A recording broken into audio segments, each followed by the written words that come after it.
Você vai assistir a ministração que eu fiz no domingo de Páscoa, na qual tem como tema da morte para a vida.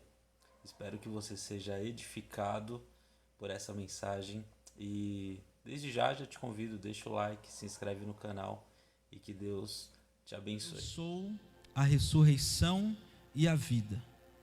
Aquele que crê em mim, ainda que morra, viverá. Vou falar mais uma vez esse versículo. E disse-lhe Jesus: eu sou a ressurreição e a vida. Aquele que crê em mim, ainda que morra, viverá. Amém. Os irmãos que estão aqui podem se assentar. Hoje eu quero falar sobre da morte para a vida. Se existe um tema para essa mensagem hoje, é a mensagem da morte para a vida.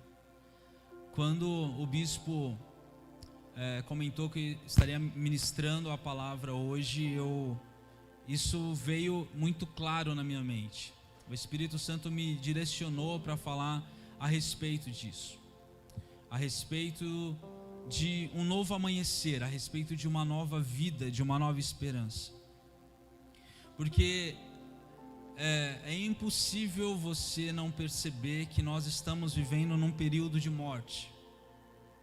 Nós estamos vivendo num momento onde a morte sempre assolou a terra, mas agora está assolando mais. E a tendência é que a cada dia isso assole mais. Eu acredito que há um espírito de morte rondando as nossas vidas.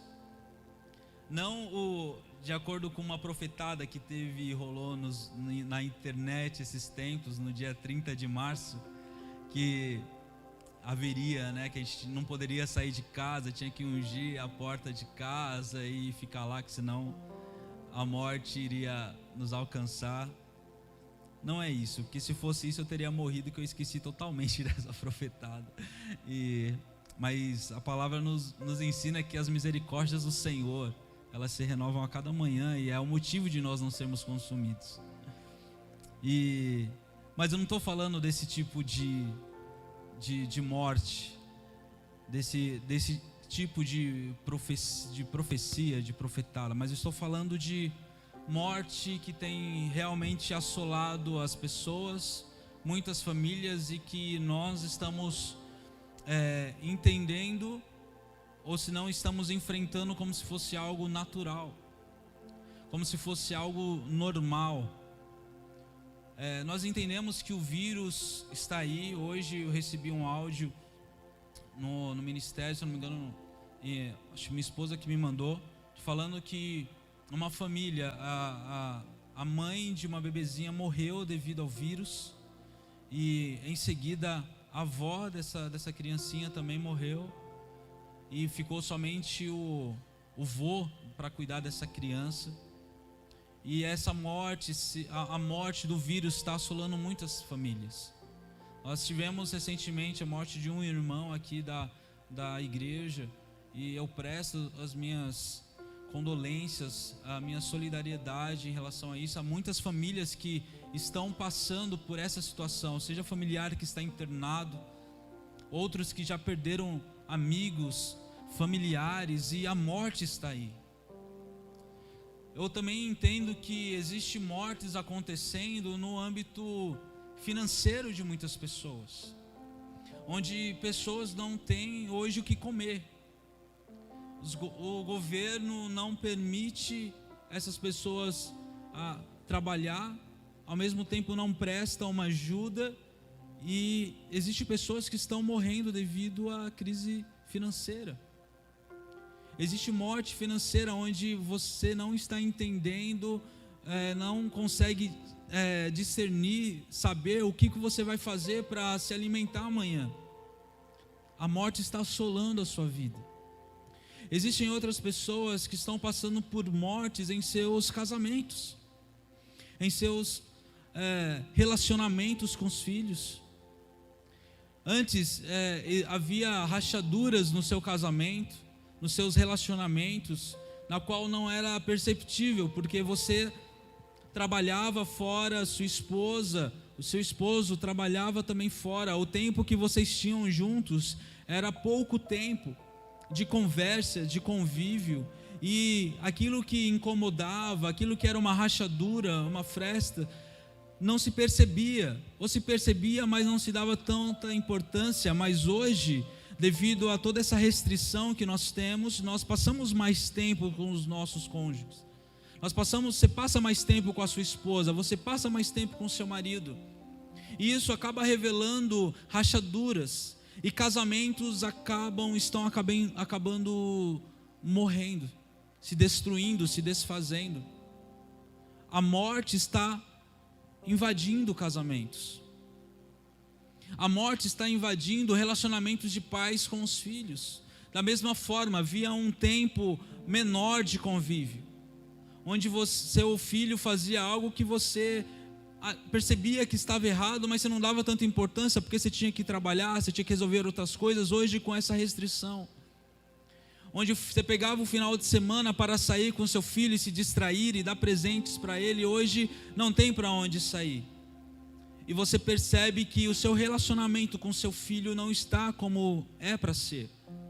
E a morte chega na sua casa dessa forma. Existem mortes em todos os âmbitos, irmãos. Existe morte espiritual. Pessoas que, devido a tudo isso que nós estamos vivendo, não têm mais vontade de orar, não têm mais ânimo para ler a palavra. Falar de oração nem se comenta sobre isso. Reunir com a família para orar, para meditar na palavra, não se fala mais nisso. Há uma morte espiritual. Eu gostaria que você entendesse: a morte está ao nosso redor. Todos os dias, quando nós acordamos, nós precisamos enfrentar essa morte. A morte que tem assolado tantas famílias. Sobre o divórcio, você tem noção do que é saber que aumentou o número de divórcios em mais de 50% no início da pandemia até agora? Mais de 50% dos casamentos estão sendo destruídos, a morte está invadindo as casas. Eu sei que a ministração, a palavra, ela é para trazer um alento, é para trazer um refrigério, eu sei, mas nós como igreja, eu aqui como ministro da palavra nessa noite, eu não posso isentar ou falar que está tudo mil maravilhas. Não, a morte está nos alcançando. A morte está chegando na nossa casa. Mas a palavra de esperança que eu tenho nessa noite para mim e para você é que em Jesus, Ele é a ressurreição e Ele é a vida.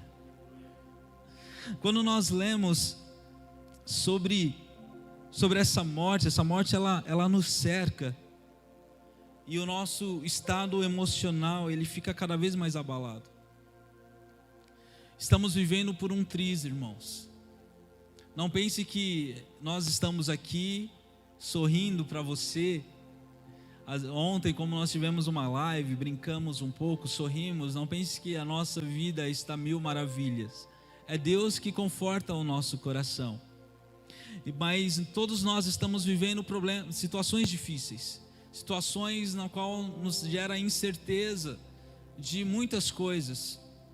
E o que o Senhor está falando conosco nessa noite é sobre essa morte que está nos assolando. E outra coisa, imagina quantos sonhos estão morrendo devido a tudo isso que nós estamos vivendo. Sonhos que você tinha de abrir uma empresa, sonhos que você tinha de fazer sua faculdade, sonho que você tinha de crescer ministerialmente. Esse espírito de morte começou a afrontar você, começou a bater de frente com você e você se sente abalado. Mas nós precisamos direcionar nessa noite o nosso olhar para uma outra perspectiva. Precisamos nessa noite entender que a morte ela existe, em todos os âmbitos ela existe, mas da mesma forma que existe a morte, existe a vida. Nesse domingo de Páscoa, nós, como eu falei aqui no início, nós estamos celebrando a ressurreição de Cristo. Nesse domingo de Páscoa, a mensagem para mim e para você é: haverá ressurreição da parte do Senhor para os seus sonhos, para o seu casamento, para a sua vida espiritual. Haverá ressurreição de Deus para a sua vida. Não pense que a sua vida se resume à morte. Não imagine que o seu fim é a morte. Não imagine que os seus sonhos não serão ressuscitados. Não imagine que o seu casamento será findado ou não será refeito. Saiba que o Senhor, nesta noite, Ele está trazendo ressurreição para a sua vida. Nesse versículo que nós lemos, em João 11, 25, fala sobre, ele é relatado em uma passagem onde Jesus, ele recebe uma informação de que o seu amigo Lázaro, ele está doente, muito doente. E assim, quando ele recebe essa informação, ele decide não ir de imediato visitar o seu amigo. Passam-se alguns dias, ele decide, movido pelo Espírito Santo, a visitá-lo, mas já sabendo que ele estava morto. O Espírito Santo já havia revelado a ele que Lázaro estava morto. E até quando ele conversa com os discípulos, ele fala: vamos para a casa de Lázaro, porque eu vou despertar ele do sono. Muitos não entendem. Muitos estavam entendendo que ele ia apenas tirar Lázaro da cama, porque ele estava apenas acamado, com sono, dormindo. Mas Jesus, ele foi um pouco mais claro e falou: Lázaro morreu, eu estou indo lá ressuscitar. E quando ele chega naquele ambiente, quando Jesus, ele chega naquele local, num local onde Lázaro já havia morrido fazia 4 dias. As pessoas ali, Marta e Maria, suas irmãs de Lázaro, estavam ali ainda chorando, vivendo luto. E Jesus, ele chega naquele ambiente de dor. Ele chega naquele ambiente de angústia. Ele chega naquele ambiente de indignação de muitos. Porque quando a morte chega, uma das coisas que nós vivemos no luto é a indignação. Sabe como é que eu percebo isso? Porque eles falam que, própria Marta, Maria fala que se Jesus estivesse chego antes, Lázaro não teria morrido. As pessoas que estavam ali naquele ambiente, naquela casa, vivendo aquele luto, a frase que mais se falava nesse capítulo, nessa passagem, é que, se Jesus estivesse aqui antes, Jesus poderia ter curado Lázaro. Se Jesus estivesse tido mais pressa em resolver, Jesus, ele já tinha curado cegos, já tinha curado paralíticos. Se Jesus tivesse chegado antes, Lázaro não teria morrido. E imagina Jesus chegando naquele ambiente de dor, ambiente de angústia, ambiente onde de luto. Acredito que você já deve ter ido em algum velório, em algum enterro. E por mais que a pessoa que ali morreu seja cristã, você se alegra que ela está tendo um encontro com Cristo naquele momento. Mesmo assim, o ambiente é um ambiente de tristeza, de angústia. É um ambiente onde gera saudade. Fala: poxa, nunca mais eu vou ver essa pessoa aqui em vida. Imagina aquele ambiente de luto. Mas quando Jesus chega naquele ambiente, o ambiente ele se transforma. Eu quero dizer para você, se você está vivendo luto na sua vida, em questão de perda de um ente querido, em questão de o seu casamento está se afundando, se você está vivendo um período de luto, onde você não tem condições de se reerguer, onde você só está chorando, se lamentando, eu quero te dizer que neste momento Jesus está entrando no seu coração, Ele está entrando na sua casa, Ele está entrando, chegando aí aonde você está vivendo o seu luto, não simplesmente para chorar com você e viver as suas dores, mas Ele está aí para mudar a história de morte que você está vivendo. Jesus, Ele chega naquele ambiente, e quando Jesus chega naquele ambiente, a primeira pessoa que vai de encontro a Ele é Marta. No capítulo 11, versículo 21 e 22, fala o seguinte: é Marta chegando para Jesus, e ela fala isso: Senhor, se estivesses aqui, meu irmão não teria morrido, mas sei que mesmo agora, Deus te dará tudo o que pedires. Olha só, uma das frases que mais se repete nessa passagem é isso: Jesus, se o Senhor estivesse aqui, Lázaro não teria morrido. Que uma das fases do luto é a gente procurar um culpado. Então imagina que estavam transferindo a culpa da morte de Lázaro para Jesus. E para ser sincero, quantos de nós já não oramos assim? Falamos: Jesus, se o Senhor tivesse resolvido aquela situação antes, se o Senhor tivesse aberto aquela porta de emprego, eu não estaria nessa situação. Se o Senhor não tivesse me livrado daquela enfermidade, hoje eu estaria bem melhor. Eu já fiz orações assim. Sabe, uma das coisas que eu mais falava, eu falava assim: poxa, eu fiquei doente, eu perdi 4, 5 anos da minha vida passando por um processo de tratamento e cirurgia, onde eu não consegui concluir a faculdade que eu queria, onde eu não consegui me estabelecer de forma profissional, onde meu ministério foi limitado de certa forma, porque e eu orava dessa forma, falava: pô, Jesus, por que eu passei por isso então? Porque processo de luto é isso, a gente precisa encontrar um culpado. E você está procurando um culpado, talvez você está culpando o próprio Jesus. Ah, Deus, foi esse marido que você me deu, foi essa esposa que você me deu. Pô, Jesus, por que você deixou eu perder o meu emprego? Por que você está deixando eu passar por isso? Se você se movesse, se você se movimentasse, Jesus, eu não estaria passando pelo que eu estou passando. E isso se resume a essa frase aqui: Senhor, se você estivesse aqui, Jesus, Lázaro não teria morrido. Mas sabe o que mais me chama a atenção? Que Marta, ela não encerra a frase nessa parte. Ela conclui falando: mas sei que mesmo agora Deus te dará tudo o que pedires. Todo aquele ambiente estava culpando a Cristo, e somente Marta, ela se colocou numa posição de fé e disse: Senhor, mas eu sei que tudo que você pedir ao Pai, Deus Ele vai fazer.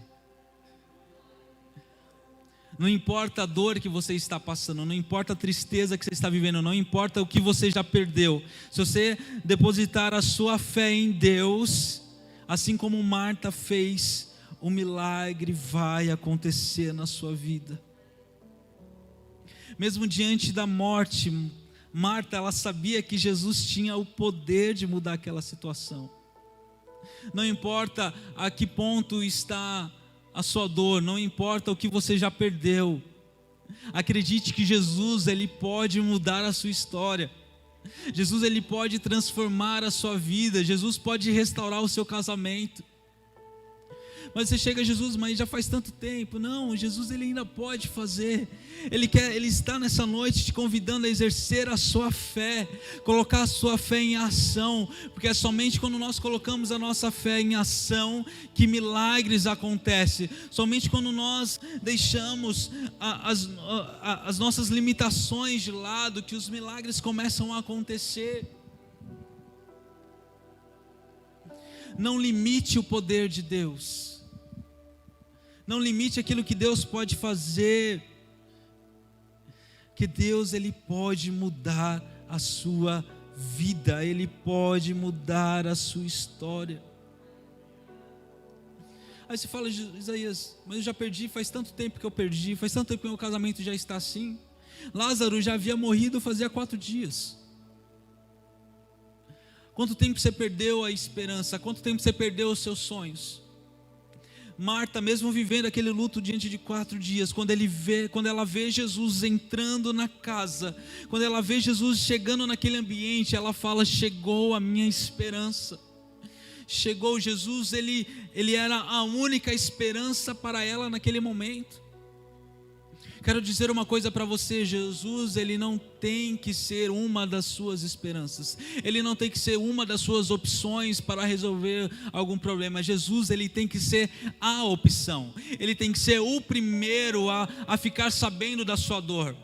Não tente terceirizar, falar com fulano, com ciclano, pensando que eles vão resolver a sua vida. Não, somente Jesus pode mudar a sua história. Somente Jesus pode fazer o novo acontecer. Somente Jesus pode ressuscitar aquilo que está morto na sua vida. E aí Jesus, ele pede para ir aonde Lázaro estava morto. E ele vai juntamente com Marta, Maria, algumas outras pessoas que estavam ali com eles. E mesmo diante daquele ambiente pesado, porque ali havia a incredulidade ainda no coração de muitos, Jesus ele pede para que a pedra na qual estava tapando o sepulcro de Lázaro fosse retirada. No versículo 39 e 40 de João 11, relata isso. João 11, versículo 39 e 40 fala: tirem a pedra, disse ele. Disse Marta, irmã do morto: Senhor, ele já cheira mal, pois já faz 4 dias. Disse-lhe Jesus: não lhe falei que se você cresce, veria a glória de Deus? Olha só, a própria Marta, a Marta na qual eu me baseei nessa mensagem, que no início falou: Senhor, tudo que você pedir ao Pai, Ele vai fazer. Nesse momento na qual Jesus ele começa a agir, e ele pede uma ação de fé para aquele povo, ela dá um passo para trás. E ela fala: Jesus, mas ele já cheira mal. E aí Jesus ele fala: mas eu não falei para você, se você crer, você veria a glória de Deus. Hoje Deus está te pedindo um posicionamento de fé. Hoje Deus está te pedindo um posicionamento na qual você precisa crer que Deus é capaz de mudar a sua história. Às vezes Deus está te dando um direcionamento. Vamos pegar a parte profissional. Está falando para você se mover, porque Ele vai abrir a porta de emprego para você nesses dias. Mas você está falando: mas Jesus, a pandemia está aí, tem tanta gente desempregada, tem tantas empresas fechando. Mas essa não é a pergunta de Jesus. Isso não é o que Jesus quer ouvir. Ele está falando: vai e faz o que precisa ser feito. No seu casamento, às vezes Deus está falando: ei, começa a acordar mais cedo, faz um café para o seu marido, começa a tratar ele de forma diferente, pense em fazer um almoço para sua esposa, comece a tratar ela de forma diferente. E você está falando: não, mas eu sempre tratei ela dessa forma, eu sempre tratei ele dessa forma. Não, é porque ele é um ignorante, ela é isso, ela é aquilo. Essa não é a questão. Jesus está falando: tira essa pedra. Qual é o ato de fé que você vai fazer hoje? Qual é o posicionamento que você vai tomar a partir de hoje para que a sua história seja mudada? Sobre os seus sonhos, Deus está falando: ei, traga de volta os seus sonhos à tona. Comece a estudar em cima disso. Comece a se esforçar em entender o que precisa ser feito para que o seu sonho aconteça, independente da pandemia, independente do que está acontecendo à sua volta. E você está falando, mas Jesus, olha como está tudo. Não, isso não é questão, tira. Tenha um posicionamento, tenha uma atitude diferente. Você que perdeu o seu ente querido e você está chorando, se lamentando, e Jesus está falando com você hoje, falando, ei, tira toda esta dor que você está sentindo, dê uma oportunidade para que o Consolador, o Espírito Consolador invada o seu coração hoje, mas você ainda está fechada, você ainda está angustiado, angustiada, e não permite, porque você imagina que se você não tiver mais essa dor no seu coração, é como se você não vai amar mais essa pessoa que se foi, mas não é isso, a saudade vai ficar, as lembranças boas vão ficar, mas essa dor que você está sentindo é a pedra que precisa ser movida, mas é você que tem que dar o primeiro passo e falar, Jesus, eu aceito a tua vontade na minha vida, eu aceito o teu querer na minha vida, Senhor, então a partir de hoje eu quero dar uma nova oportunidade. Oh, aleluias. Tenha um posicionamento, tenha uma atitude de fé a partir de hoje. E quando eles tiram a pedra, Jesus, ele dá graças ao Pai, e ele chama Lázaro para fora,